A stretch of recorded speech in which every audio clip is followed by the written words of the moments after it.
Good morning बच्चों। आज हम आपको जो आपका लासा की ओर वाला पाठ समझा रहे थे उसी के बारे में आगे बताते हैं। यात्रा व्रत। जब कोई व्यक्ति यात्रा के दौरान अपने अनुभवों को मनोरंजक तरीके से सजीव रूप से लिखता है तो वह यात्रा व्रत कहलाता है। मतलब जब यात्रा के दौरान कोई व्यक्ति अपने अनुभव को ऐसे बताता है कि जैसे उसने मनोरंजन किया हो, तो उस तरीके से सजीव रूप से लिखना मतलब कि साक्षात उसके साथ बीता हो, उसको यात्रा व्रत कहते हैं। यह निबंध से काफ़ी मिला जुला होता है। यात्रा के दौरान विभिन्न अनुभव को इसमें लिखा जाता है। मुख्यतः सांस्कृतिक विशेषताओं का उल्लेख होता है। यह रोचकता से भरपूर होता है। अच्छे यात्रा वृत्तांत में पाठक को बांध कर रखने की शक्ति होती है। तो लासा की ओर वाला पाठ हम आपको बताए थे कि राहुल सांकृत्यायन ने यह 1929 से 1930 में जब नेपाल के मार्ग से तिब्बत की यात्रा की थी, तब ये पाठ उसी में से लिया गया है। तिब्बत की राजधानी लासा के विषय में हमें बहुत सी महत्वपूर्ण जानकारी प्राप्त होती है। इस यात्रा में उन्होंने भिखमंगे का रूप धरा और तिब्बत के जनजीवन, संस्कृति, समाज, वहाँ के परिवेश, वहाँ की समस्याएं, उनके विशेषताओं इत्यादि को बड़े नज़दीक से जाना और उकेरा है। मतलब उन्होंने बहुत नज़दीक से उन चीज़ों को जाना और उसके बारे में हमको बताया है।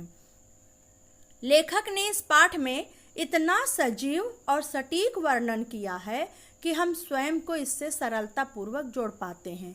ये जो पाठ है इसमें लेखक ने इतना मतलब साक्षात वर्णन किया है कि हम अपने आप को ऐसे समझ पा रहे हैं कि सरलता से हम उसमें जोड़ ले रहे हैं। उसमें तिब्बत के बारे में उन्होंने महत्वपूर्ण जानकारियाँ भी दी हैं कि वहाँ की जो स्त्रियाँ हैं वो पर्दा प्रथा नहीं करती थी। वहाँ भिक्षुओं का बहुत सम्मान होता था। यहाँ की चाय मक्खन, सोडा तथा नमक से बनती है।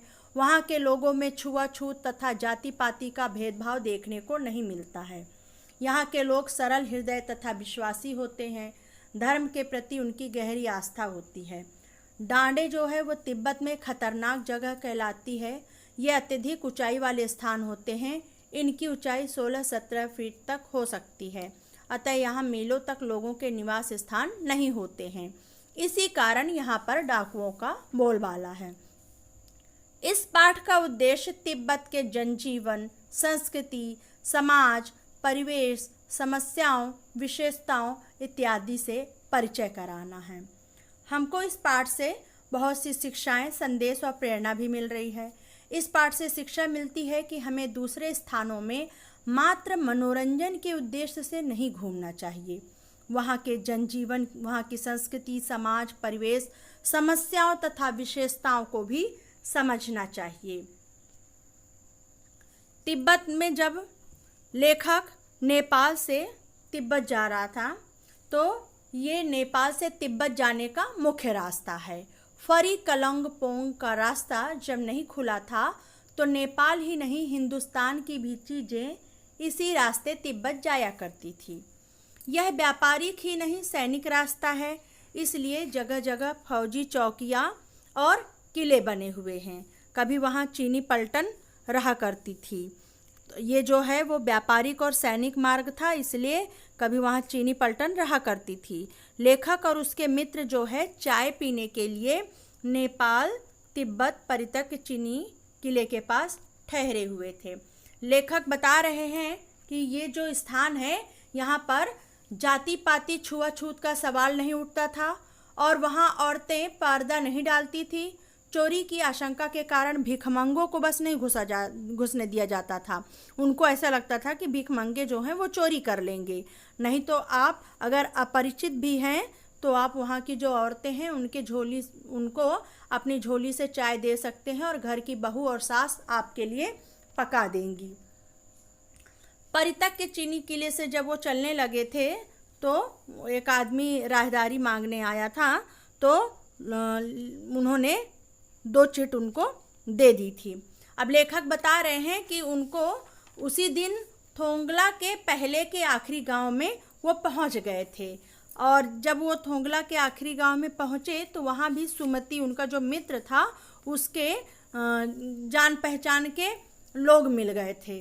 तो वहाँ पर जब वो पहुँचे तो वो भिखमंगे वेश में थे, लेकिन फिर भी उनको रहने के लिए अच्छी जगह मिल गई थी।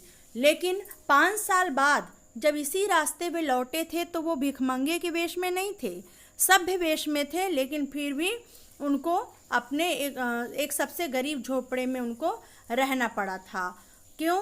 क्योंकि बहुत सी वहाँ के लोग जो हैं वो शाम को मदिरा पान करके यानी शराब पीकर, जिसको छंग कहते हैं, तो शराब पीकर अपने होश आवाज़ को खो देते थे, जिसके कारण वो नहीं पहचान पाते थे।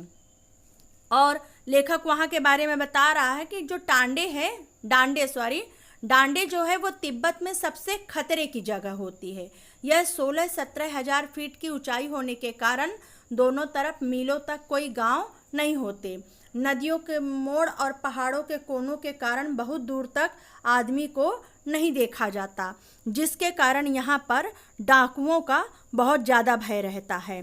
तिब्बत में उस समय हथियार का कानून भी नहीं था, तो सभी लोग वहाँ पिस्तौल, बंदूक, लाठियों की तरह रखते थे। वहाँ के लोग जो हैं हथियार का कानून न होने के कारण पिस्तौल को और बंदूक को ऐसे रखते थे जैसे लोग लाठी लिए हों। इसलिए यात्रियों को खून का डर हमेशा बना रहता था।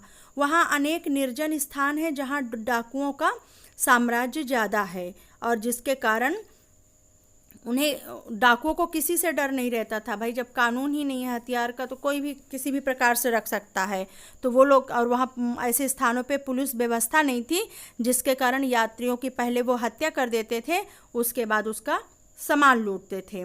तो लेखक अब जब वो लोग जा रहे थे तो क्या हुआ, लेखक घोड़े पर सवार हो गए दोनों, उसके साथी और लेखक। तो लेखक का जो घोड़ा था वो बहुत ही दुबला पतला निर्जन था, जिसके कारण कई थोड़ी दूर चलने के कारण लेखक अपने लेखक का घोड़ा जो था वो सुस्त था, धीरे धीरे चल रहा था, जिसके कारण मार्ग भटक कर वो दूसरे रास्ते पर 1.5-2 मील तक पैदल 1.5-2 मील तक चले गए और फिर वापस उसी रास्ते से आए, जिसके कारण वो अपने साथियों से बहुत देर बाद मिले।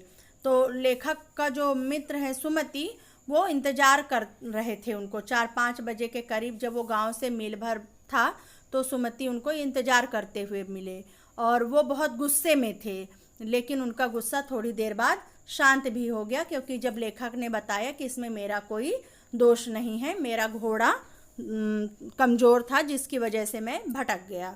फिर वो तिंगरी के विशाल मैदान में पहुँचे, जो पहाड़ों से घिरा टापू सा मालूम हो रहा था। वहाँ पहुँचने के बाद अब वहाँ भी पहाड़ी का नाम तिंगरी समाधि गिरी था। वहाँ आसपास के गांव में भी सुमति के बहुत सारे यजमान थे, जो कपड़े की पतली पतली चिरी बत्तियों के गंडे ख़त्म नहीं हो सकते थे, क्योंकि बोधगया से लाए कपड़े के ख़त्म हो जाने पर किसी भी कपड़े से बोधगया का गंडा बना लिया जाता था। ये जो होता है वो साधारण कपड़े में गांठ बांधकर रख लिया जाता है। तो जो वो लेखक का मित्र था वो वहाँ पर ठहरना चाह रहा था और आसपास के गांव में भी जाना चाह रहा था। तो लेखक ने मना कर दिया, बोला कि तुम मत जाओ, मैं तुम्हें और रुपए दे दूँगा, लेकिन तुम वहाँ मत जाओ। फिर वो लोग जब चल दिए तो चलने के बाद लेखक का जो सुमति मित्र जो था वो उसके परिचित जो है तिंगरी में भी थे, लेकिन वह एक और यजमान से मिलना चाह रहा था, इसलिए आदमी मिलने का बहाना बनाकर वह शेखर विहार की ओर चलने के लिए उसने कहा। सब वहाँ जा रहे थे। जाने के बाद उस वक्त लेखक का जो भेष था ऐसा नहीं था कि उन्हें कुछ भी ख्याल करना चाहिए, लेकिन उन्होंने अच्छा वहाँ कोई अच्छा भेष धारण किया था, लेकिन वहाँ पर उनका भेष ऐसा नहीं था कि कुछ भी ख्याल करना चाहिए। वहाँ एक मंदिर था जिसमें बुद्ध के वचन की हस्तलिखित 103 पोथियाँ रखी हुई थी। फिर लेखक ने अपना आसन वहीं लगा लिया। वहाँ बड़े मोटे कागज पर अच्छे अक्षरों में लिखी हुई एक एक पोथी जो थी वो 15-15 किलो 15-15 सेर से कम नहीं रही। सुमति ने फिर आसपास अपने यजमानों के पास जाने के बारे में पूछा, तो पहले तो लेखक ने मना कर दिया, क्योंकि उनको किसी भी हालत में उस गांव से बाहर निकलना था। लेकिन जब लेखक ने वहाँ की पुस्तकें पढ़ी तो उनको बहुत अच्छा लगा और वो इतना रम गए कि उन्होंने उसको, अपने मित्र को वहाँ जाने की इजाज़त दे दी। तो इस प्रकार आपने देखा कि लेखक ने जब वो तिब्बत यात्रा की थी तो बड़ी कठिनाइयों का उनका सामना भी करना पड़ा। घोड़ा दुबला पतला होने के कारण, कमज़ोर होने के कारण उनको अपने साथियों से बिछड़ना भी पड़ा। पहले तो वो भीखमंगे वेश में थे, लेकिन उनको रहने के लिए अच्छी जगह मिल गई। लेकिन बाद में जब दोबारा अच्छे भद्र वेश में भी गए तो उनको वहाँ रहने के लिए उचित स्थान भी नहीं मिला। वहाँ के जो लोग थे, वहाँ हथियार का कानून न होने के कारण वहाँ डाकुओं का भय भी ज़्यादा था। वहाँ लोग पिस्तौल वगैरह को लाठी की तरह इस्तेमाल करते थे। और भारत के उत्तर में जो स्थित तिब्बत है वो नेपाल का पहाड़ी देश है। इसकी सीमा भारत और चीन से लगती है और यह समुद्र तल से 17-18 हज़ार फीट की ऊंचाई पर स्थित है। यहाँ पहुँचने का मार्ग भी काफ़ी कठिन है, जिसके कारण डाकुओं का भय सब ज़्यादा रहता था।